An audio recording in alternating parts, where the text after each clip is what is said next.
Olá amigos, é novamente um prazer estar aqui convosco. Hoje vou editar um vídeo cujo título é Das Cruzadas à Ordem do Tempo. Ora, na nossa época é difícil imaginar o que foram os terrores do ano 1000. A interpretação das Escrituras por parte da Igreja convenceu toda a cristandade que o Apocalipse aconteceria nesse ano fatídico. Revelação no sentido etimológico do termo, também destruição, dor e o regresso de Cristo à Terra. O julgamento dos homens, a separação entre eles, indo alguns para o paraíso, para junto dos santos, e outros para o inferno, para aí serem submetidos a tormentos eternos. Os cristãos viveram com angústia esse ano 1000 e a sua aproximação. Nada se passou, pelo menos nada pior do que nos anos anteriores. Teria a Igreja a enganar-se na interpretação das Escrituras? A catástrofe foi evitada. Deus foi tocado pelas preces dos homens. Deus perdoou, mas por quanto tempo? Tinha-se que rezar cada vez mais e rezar sempre. Um século antes, os cristãos tinham-se feito à estrada para irem em peregrinação aos locais onde estavam enterrados os santos. Eles tinham, sem dúvida, intercedido a favor dos homens e Deus deveria ter-se deixado convencer. Um desses locais de peregrinação era Santiago de Compostela, que atraía milhares de homens e mulheres que deixavam as suas famílias e os seus trabalhos, abandonando tudo para irem rezar. Rezar àquele local da Galiza onde a terra acaba. Tinha-se passado perto da catástrofe final. As fomes de 1990 e 1997 eram a prova disso. Tinha-se evitado o pior. Era preciso cada vez mais que os homens fizessem a estrada, que os monges rezassem, que todos fizessem penitência. Não seria preciso ir mais longe?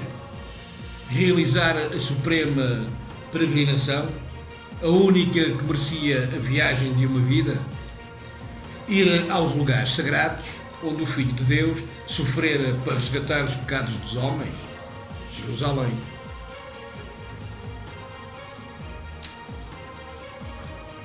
Multidões cada vez mais numerosas puseram-se a caminho de Jerusalém.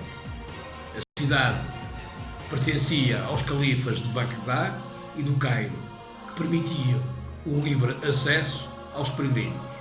Tudo mudou quando os turcos se apoderaram de Jerusalém. Em 1090, de início, contentaram-se em humilhar os cristãos e por vezes expoliá-los, infligindo-lhes humilhações atrás de humilhações, obrigando-os a executarem gestos contrários à sua religião. A situação agravou-se havendo execuções, torturas, falou-se em peregrinos mutilados, abandonados nus no deserto de Constantinopla. O imperador Alexis Comnene lançou o alarme. O Ocidente emocionou-se.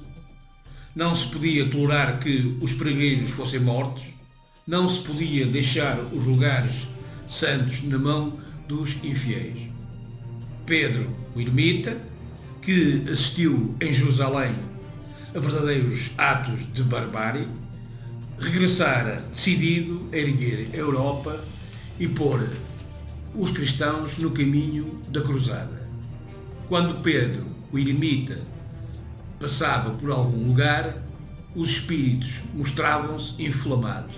Homens, mulheres e crianças mostravam a impaciência de deixarem tudo para se dirigirem a um único destino, Jerusalém. Do lado dos senhores notava-se mais prudência na sua atitude, visto que eles tinham mais a perder. As terras não seriam protegidas, os bens poderiam atrair a cobiça.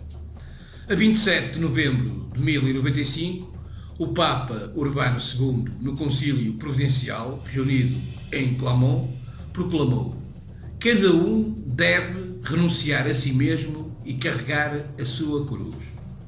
Ir a Jerusalém seria o caminho da salvação.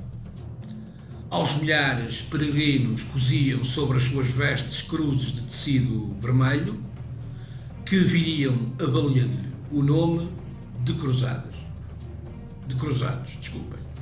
Inicialmente foram os pobres, os mendigos, os famintos, que quiseram libertar Jerusalém metendo-se ao caminho, em bandos de maltrapilhos e esfarrapados que gritavam: Deus assim o quer.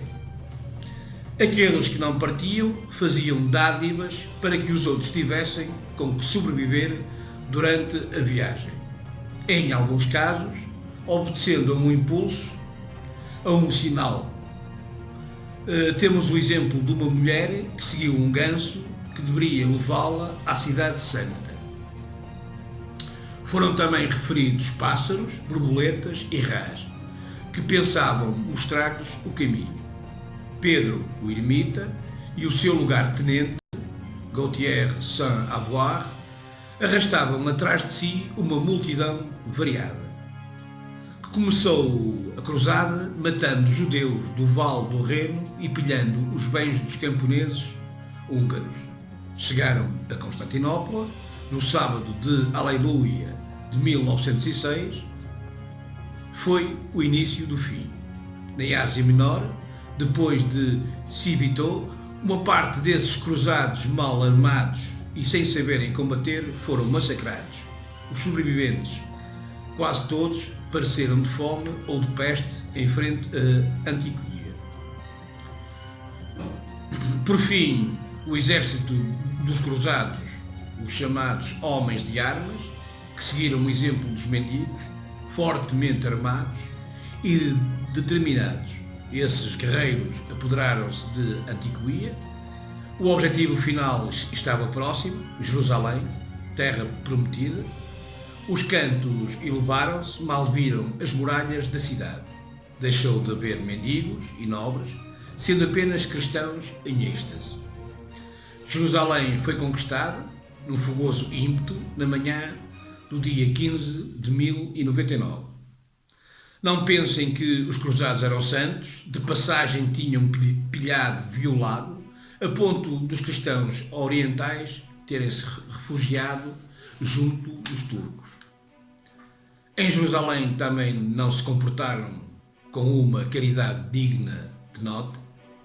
Inúmeros muçulmanos tinham-se refugiado na mesquita de Al-Aqsa. Os cristãos desalojaram-nos e fizeram um enorme massacre.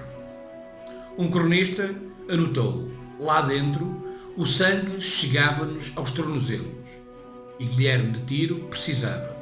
A cidade apresentava um espetáculo de tal carnificina de inimigos, uma tal efusão de sangue, que os próprios vencedores sentiram-se chocados pelo horror e a repugnância.